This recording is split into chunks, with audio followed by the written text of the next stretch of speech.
So, round one of this tournament, we will see Scott Symonds against Alex Dow. This is Scott's Greninja list, and that's what he'll be playing throughout the whole tournament.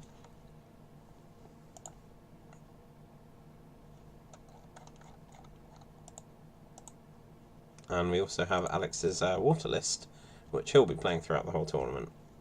Both these decks been popping up, doing really well. This was kind of the secret deck of German nationals. Not quite, because it's actually played a bit in the UK before, the week before. And funnily enough, actually, Alex is playing more or less the same deck he played for nationals, with some differences. And Scott is doing much the same. So we'll see a little bit of discussion, and then we'll go straight into the games. Okay, so hello everyone, welcome to the Croclass Invitational 2016. Yes, I just said that. The first game will be between Alex and Scott, who hopefully can't hear us now. This is myself, I'll big my screen, and then Joe Bernard of Omnipoke as well. Hey, how's it going, guys? And you see him wave. And yeah, we'll just get into the games. They both sent us their deck lists, so hopefully they're both going to play those decks. Yeah, so it's going to be Scott playing Greninja, and Alex is playing, I think it's Aquabox, right? Yeah, so hopefully they didn't hear that. Yeah, Aquabox versus Greninja, really cool matchup actually, I think. It's kind of dependent on, does Alex go nuts early with the Articunos, just knocking out everything, or can Scott, like, weather the storm, as it were? Yeah, definitely. Definitely going to be Articuno putting in the most work for Alex. Yeah. As long as he hits max elixirs. Alex, a previous national champion. The shizzle. And Scott is ECC top 4 placement this year with Mewtwo. So he's on a hot streak, and he's got a bunch of points. 800 something, I think it is. So he's missed out on top 22 without having a good nationals, but he was right in the contention until the end, pretty much. Yeah, really good players, done really well this year. Won a regional and top 4 ECC, nothing to sniff at. So we'll see who's going first here. It's Scott versus Alex. I hope Alex did pick the deck he claimed. So we'll see who goes first, and then I'll switch to that screen. So sure. Looks like Scott's going first. Yeah. So a mulligan hand. I'm gonna actually have to hide our faces because it covered up a bit of Scott's game. So I'm gonna have to jump between fairly well, I think. I think you've unmuted Alex. Can you remute him? I've no idea how you did it. Okay, I'll just mute Alex again. More mulligans from Scott. Mute, and then Alex is leading with an Articuno, and he finally finds just a Froakie, but also 2 Jirachi that he can. Yeah. So I don't think that's going to help in this matchup, but then I don't think Scott knows what he's against yet. Alex a muscle banded Jirachi can do 60 to an Articuno, and it's actually not terrible. That's a 2-hit knockout. That's actually quite good. So he sees an Articuno. Do you reckon he's going to put the Jirachis down? Oh, he's thinking. Looks like he is. Yeah. I'm going to hide the participants again so we can see the whole hand. So yeah, he's got the Froakie active. I don't think he actually needs to do too much on this turn. What do you think? I think it's an interesting spot. With the Articuno already in the active position, it's actually safer in the active than being on the bench, because you have to get max elixirs and energy switches all at once. Yeah, that's true. Unless Alex is able to find a second Articuno. They often play 2. I believe Alex is doing the same. I'd probably want to play the N over the Wally to try and develop another Froakie here, more than anything else. Yeah, here I'd be a bit scared of the risk of the Waterbox deck just going nuts and getting everything turn 1. So I'd probably also go for the Froakie here as well. Looks like he did pretty well. Yeah. Attaching to the active was fine as well. It's not likely that Alex will get the 3 energy on the active, so having the potential to bubble or just to get the water duplicate next turn is fine. I think he played it to like have an option both ways, and I think that was pretty good. Yep. So Alex's turn now. He's got the Ultra Ball. Oh, better switch to Alex. He's got that second Articuno in the deck. Hooper is oftentimes the first thing you go for to just get your Manaphy out. Also gets Shaman EX for later on in the turn for drawing more cards. So looks like he does just go for the Hooper. He's got an amazing hand. Yeah. An absolutely awesome hand. This, especially as he's going to get a lot of cards out of the deck. Yeah. And then, so I reckon he's going to go for a Manaphy, a Toad, and a Shaman here. Yeah, you'd probably just want to... You can be quite liberal with your bench space in this deck. So you just get the Shaman out so that it's more outs for the Trainer's Mail that he has and more outs for the Max Elixir.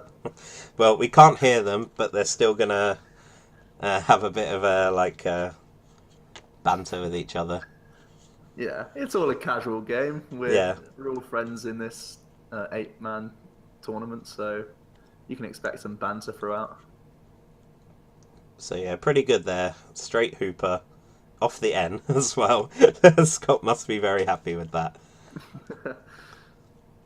So he's just going to bench the Manaphy and the Seismitoad. It's interesting what he goes for first. Yeah, he goes for the Trainer's Mail to have higher Max Elixir odds.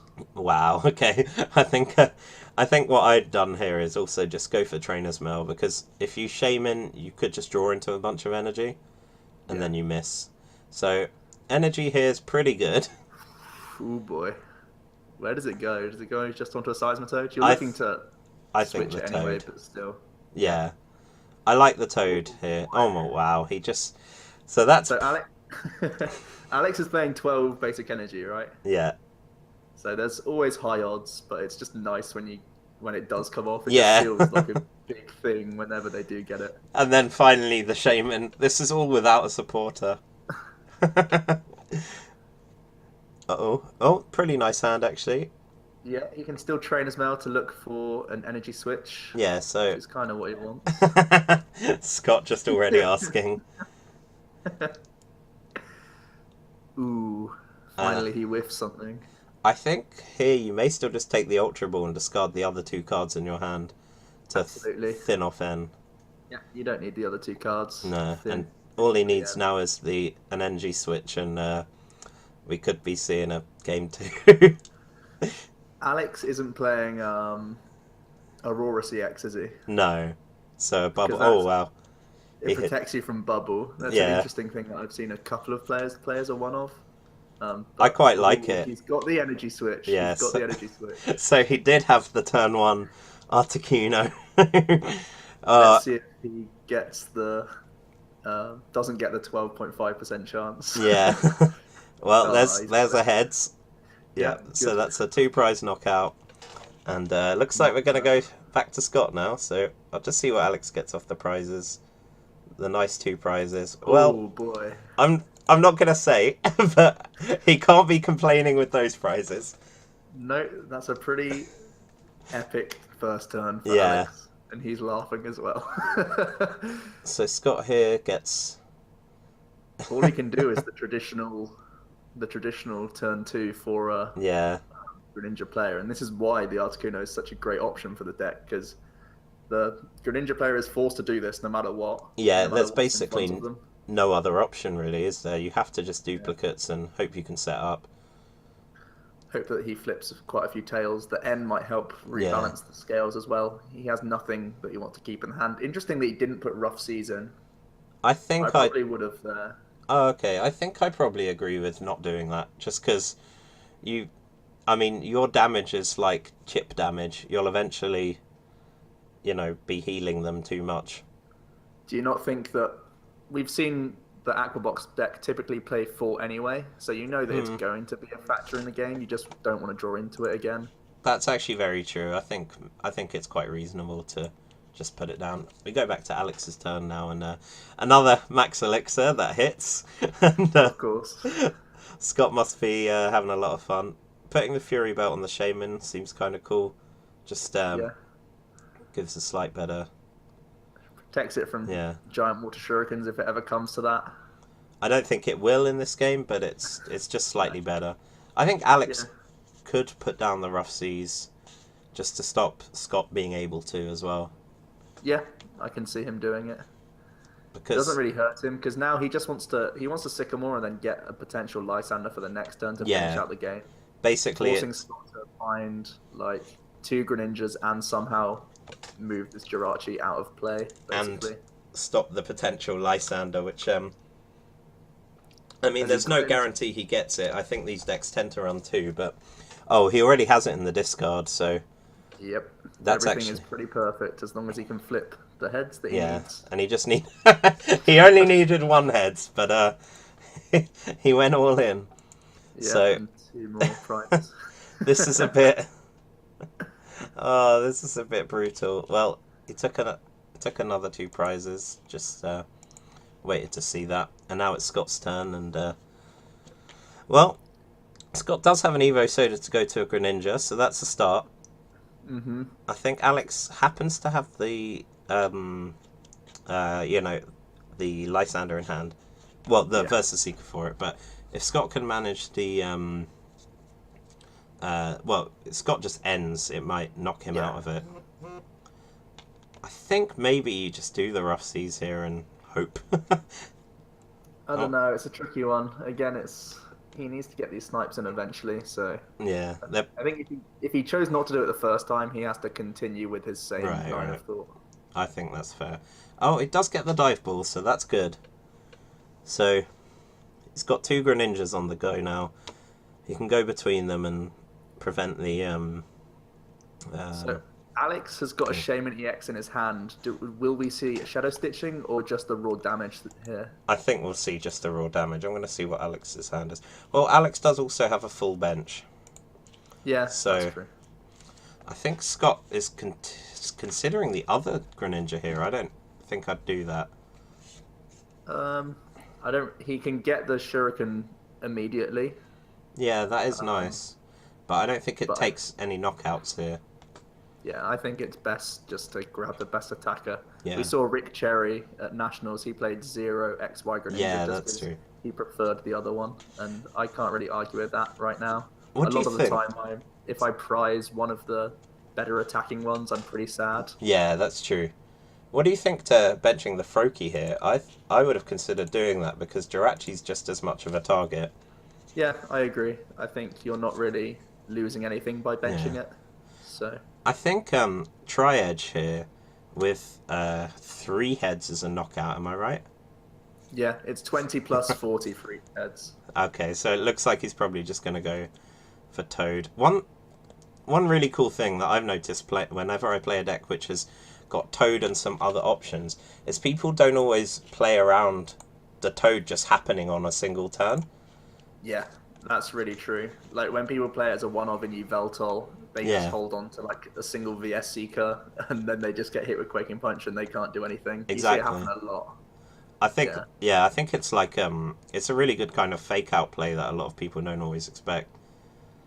Yeah, so it's back over to Scot. He's got that 40 damage from the Quaking Punch. He could now choose to get Rough Seas for some value at least. Yeah, I think... But it also interacts with the Articuno that's sitting on the bench for Alex. I think now is the time to Rough Seas if there was ever a time. Yeah. So I think that's fair. I imagine he still continues to go with the active. I don't really dislike this at all. Okay, so he does go to the bench at least, so he'll be able to retreat and protect it and get potential more Rough Seas in future. Yeah.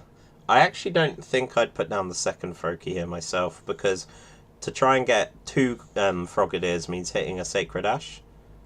Yeah. I think he's checking his discard there for Sacred Ash, seeing if he burnt one or something. I believe he plays 2 in this list, so maybe it is okay, but I'd personally discard it.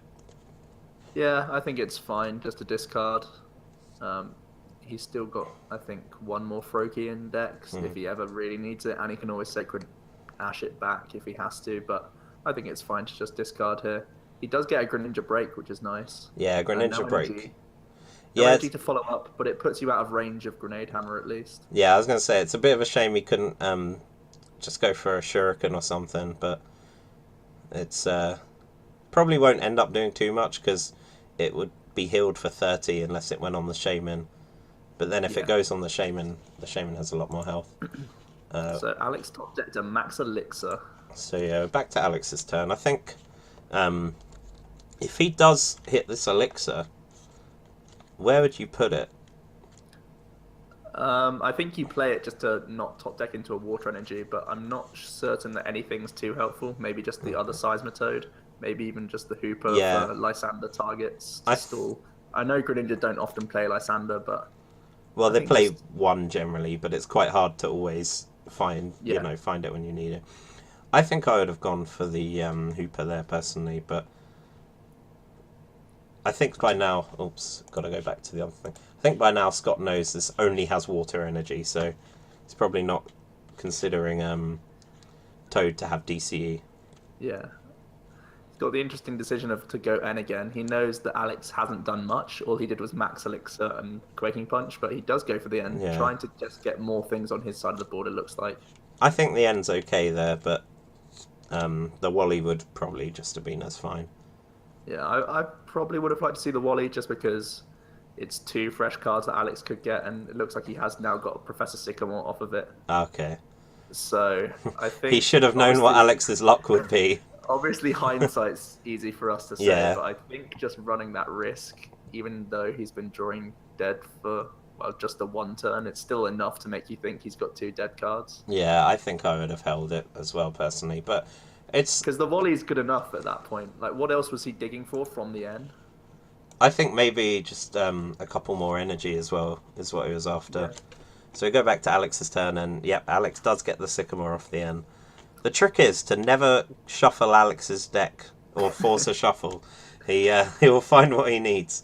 Here, actually, I think I'd just space the energy out rather than... I think with 2 in the hand, it's not too big of a deal. Oh, actually, no, he's just going to continue the Quaking Punch lock, so I think that's okay. Yeah. And we go back to Scott, so...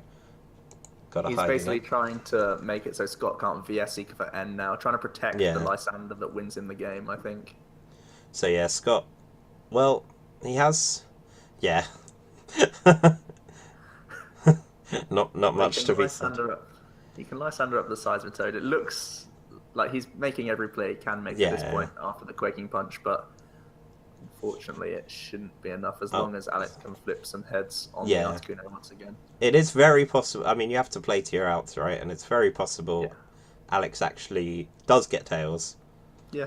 Enough tails that it doesn't knock out the Pokemon.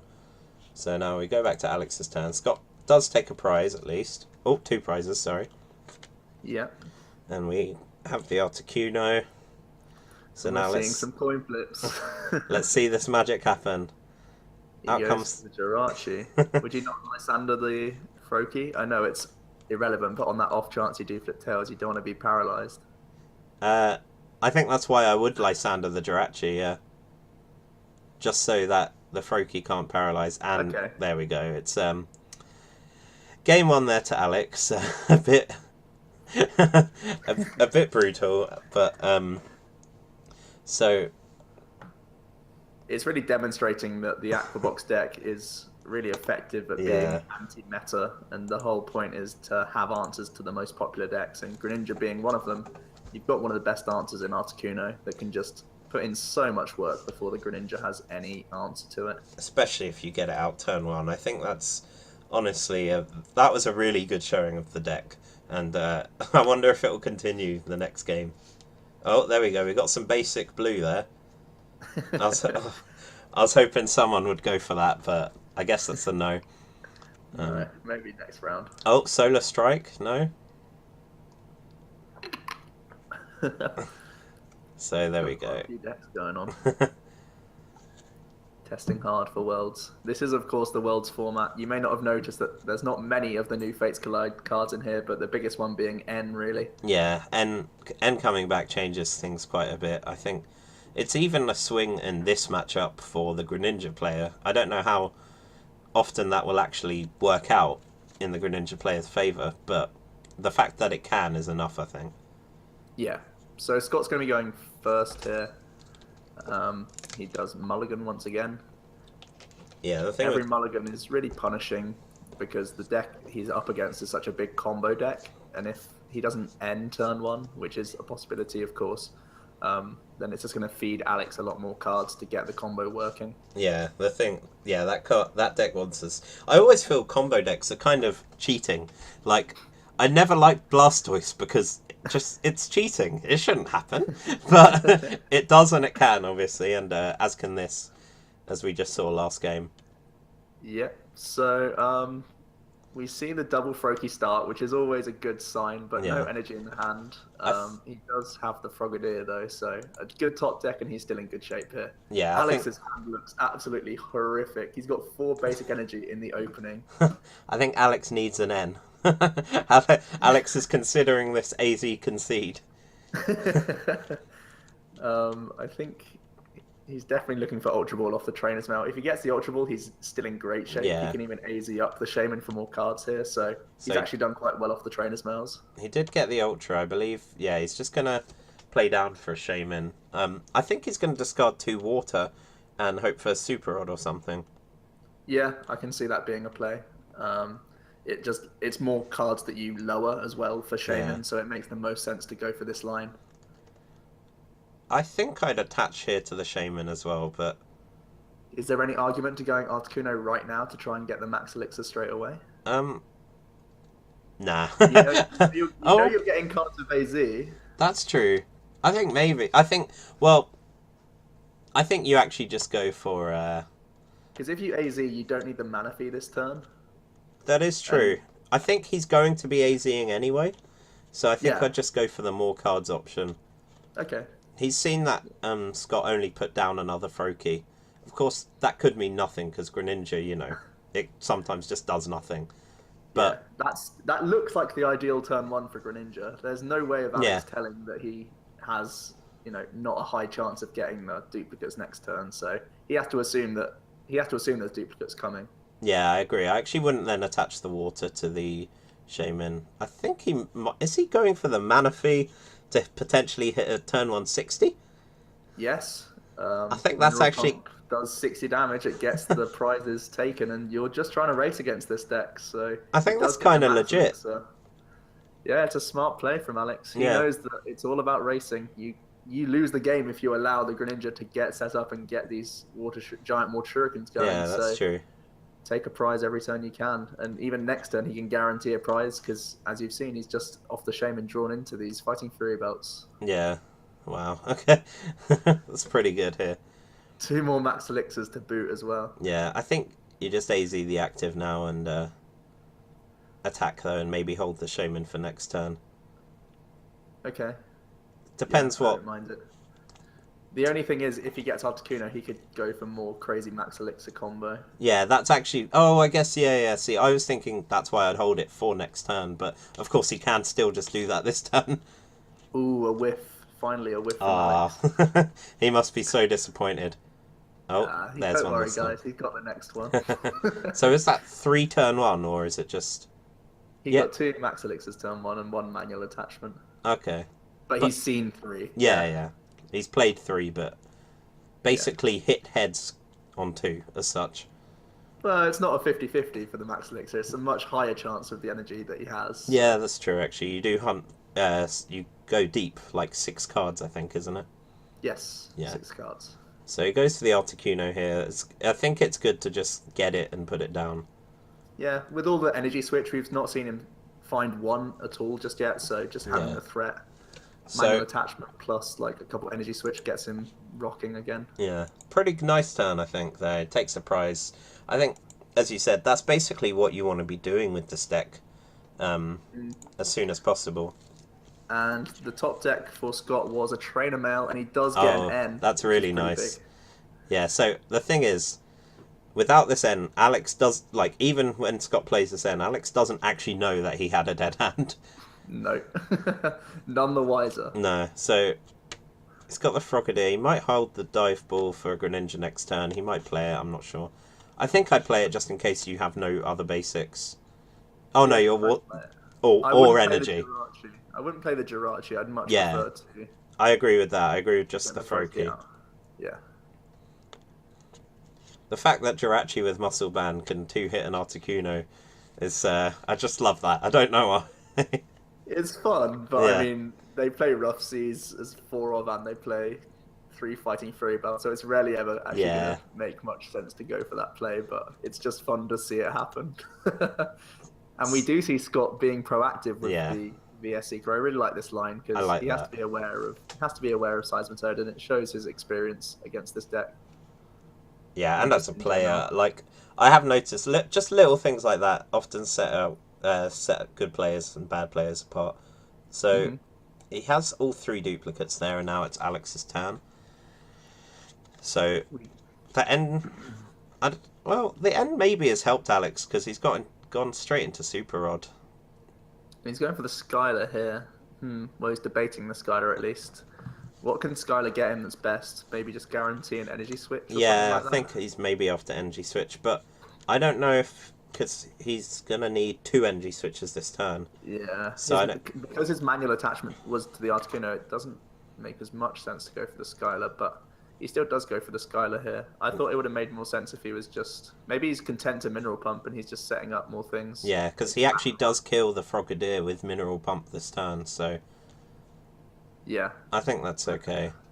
So he's content to Mineral Pump, so maybe the Max Elixir makes the most sense. He has got the Super Rod in hand. Yeah. Has he got another? I think his... Oh no, there is another Elixir. Yeah, his Yeah. final Elixir in the deck. I think he might want a Super Rod first. Yeah, I think he's going to. There's 2 in the discard from an early... Yeah. Was it an Ultra Ball? Yeah, it was an Ultra Ball, right? So, yeah, pretty nice Super Rod there. Should really up his chances again. And, yeah. I think Alex misread Super Rod. It's not supposed to go on the top of your deck. So, yep, nice turn from Alex there. Taking just one more prize again, which is perfectly fine because Articuno now just needs 2 knockouts again. He's in a really similar shape with the last game. Yeah, he's in similar shape. There's still plenty of Lysander targets. Yeah, exactly. To go into those, but still. And more ends could make it a lot more awkward for him. Yeah. So Scott ends and does find a Greninja and a Water Energy. So that's really good. This Trainer's Mail might be able to get him into a dive ball for another one or something. I think it's important enough to hit some sort of supporter that you letter first here, just for energy. Yeah, okay, I think... Ooh, he doesn't go for it. But he gets the VS Seeker anyway. It's fine. Never punished. I think you're right. Like, that's actually probably an error I would have made as well. It's just straight mailed and then just hoped. But yeah, you'd have been right to probably letter first. I think it's important enough that if you miss with the Trainer's Mail, you're in such a horrible spot that you need to guarantee it as best you can. I'm not sure letter here now has much use, but I mean... It's again playing around Seismitoad. Oh, that's true, yeah. Just gets 1 card out the deck. Yeah. So, Shadow Stitching... Oh, that's... I like this a lot. That's okay, yeah, because the Manaphy has... I'm not sure of the retreat cost. 1? I believe it's just 1. Yeah, okay. But it still forces 1 out. Yeah, and that means your energy switch is a bit less powerful because it moves it off a Pokemon. But of course, he just has the energy and... And Alex from the end got a Lysander, which will definitely be played here. Yeah.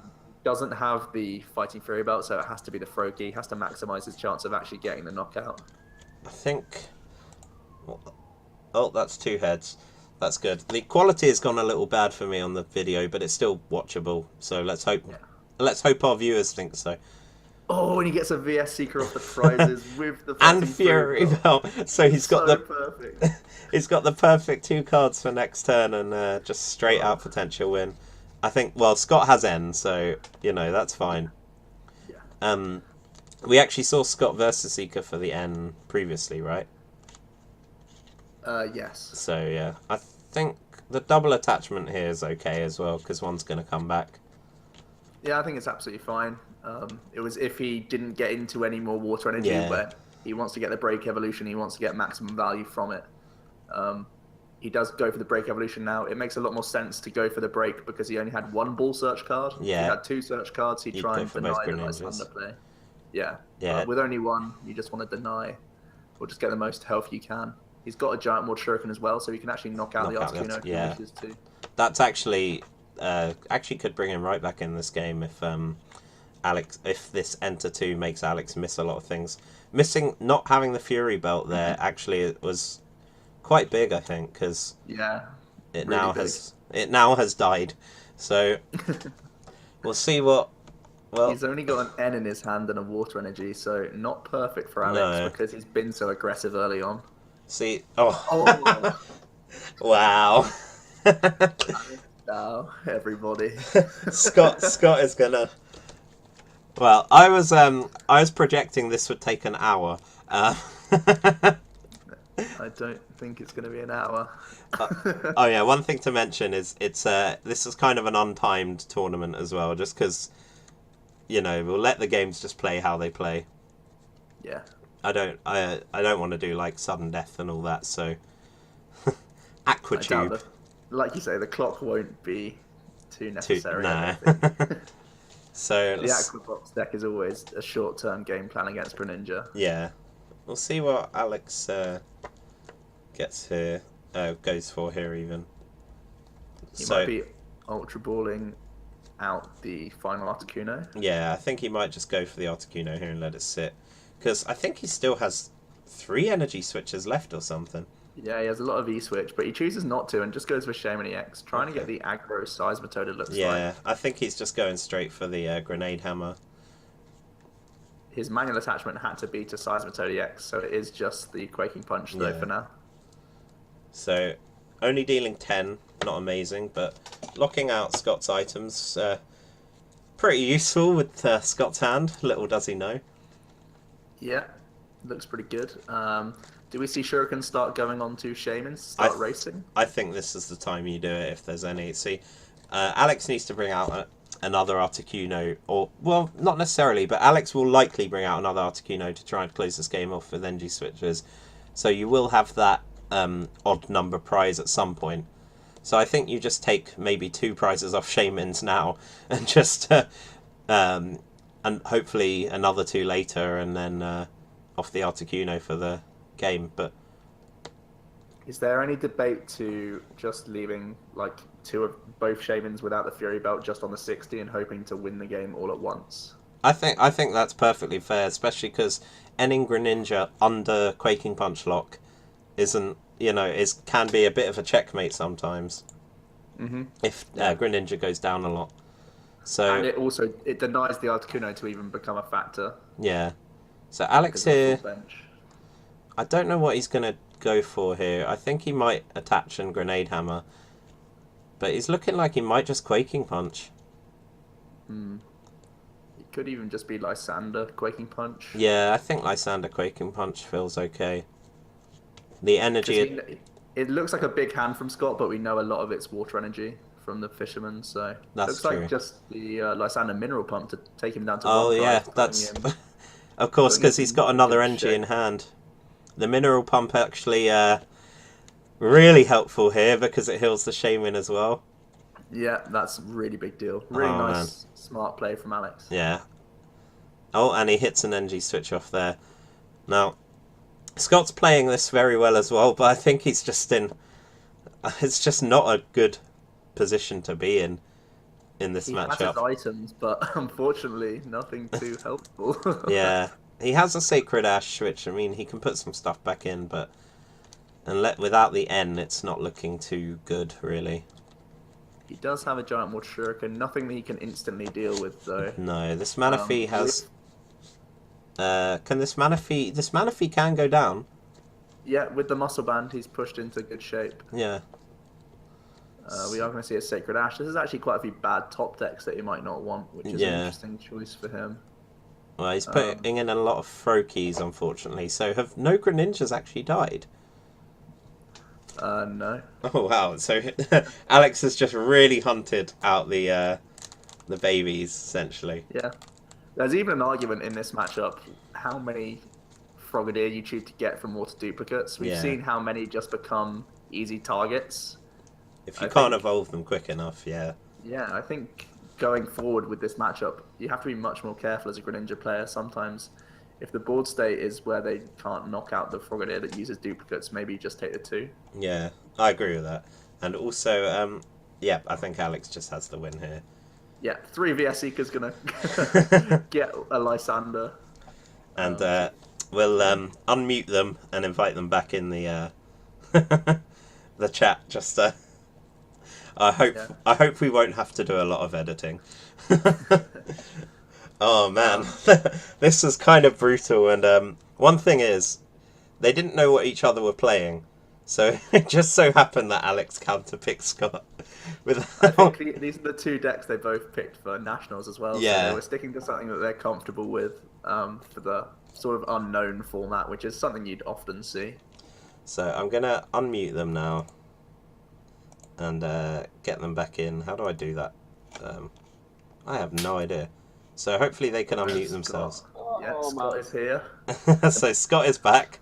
Alex can come back in now. I'm working it out. Yeah, he's trying to get the picture back.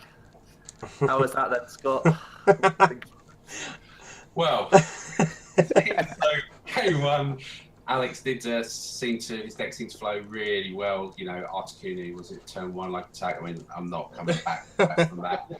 Game two, I thought when he was down to he had 2 in his hand, and I thought, well, I'm behind anyway, but possibly, but of course it's Alex. You know. Do you want to, Alex? Do you want to let Scott know what you topped at? The people's champion.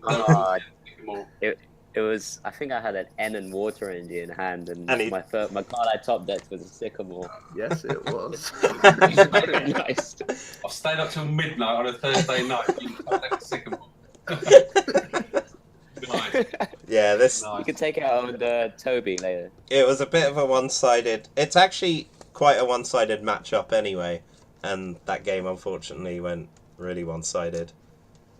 But Scott, is there anything that you think, because this deck is becoming more and more mainstream after the results in Germany, what can a Greninja player do to get around something like Articuno, which is really awkward a lot of the time?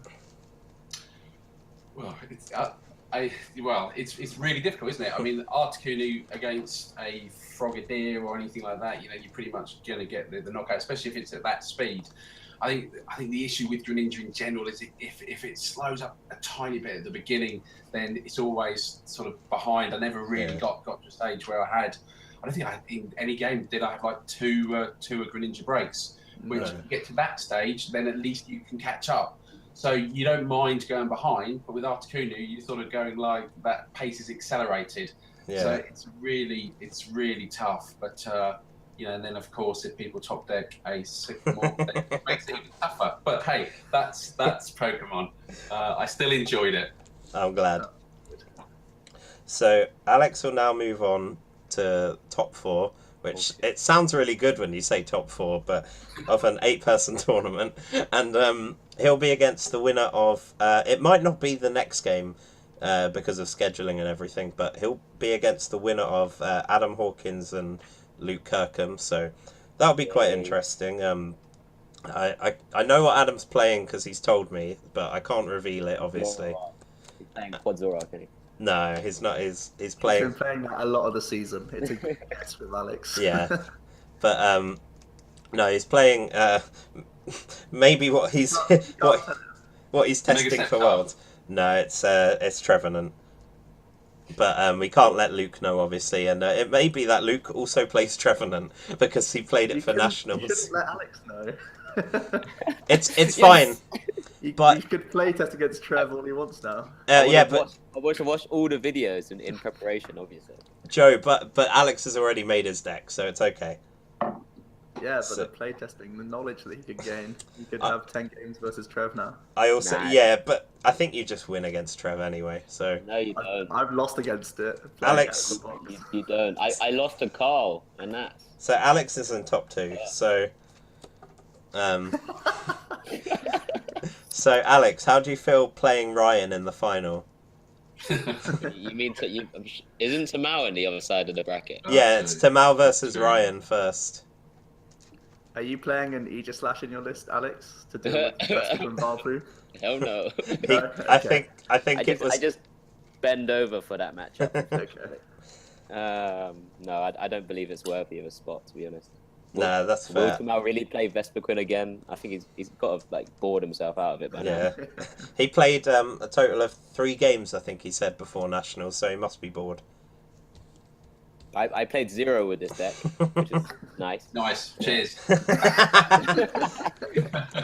was evident in my Nats performance, unfortunately. But, well, I mean, it happened. You played it really well there, and so did Scott. You both showed like little extra things that a lot of players wouldn't do, and that's what I think. I immediately misplayed in game 1. What did you do in game 1? I benched all these EXs, and I had no space for another like Shaman, so I could actually I had to hook off the end to actually get something. Yeah, you did actually overbench a little, but I don't think it. Well, it definitely didn't punish you. Let's say that much. Well, my mind was just simply just getting stuff out of the deck, and yeah. But then you did manage to get 3 energy on your Articuno through the Shaman EX. I think. Shaman EX, so it didn't work out too badly. I think basically. No, I can't complain. I don't know if I'd call that a misplay. I'd say that was you made a certain line of play. Some players play more aggressively, some players a bit more conservatively. You definitely went more aggressive. It was a tempo play. Yeah. It was a tempo more than anything else. And the deck is all about tempo when dealing with Greninja, so I don't think I can disagree with it, to be honest. No. I think... Who'd have thought Manaphy would start knocking out Frogadiers? Yeah, that was good. I didn't quite know the maths for that, but yeah. I then realised it hit 70, and that's pretty good. Quite like that. And it starts healing the Shaman, snipes around. It's quite nice. Yeah, that deck just... That Greninja really doesn't like that deck. It really suffers at the hands of that deck. And I'm very sorry that you had to play it round 1, Scott. Yeah, sorry, Scott. No, that's fine. I've had more than my fair share of genuine success this year. So, you know, I'm happy to let a few others have some extra glory. So good luck to you, Alex. It's a good deck. Alex hasn't had as much this year, has he? It was all last year. Step it up, Alex.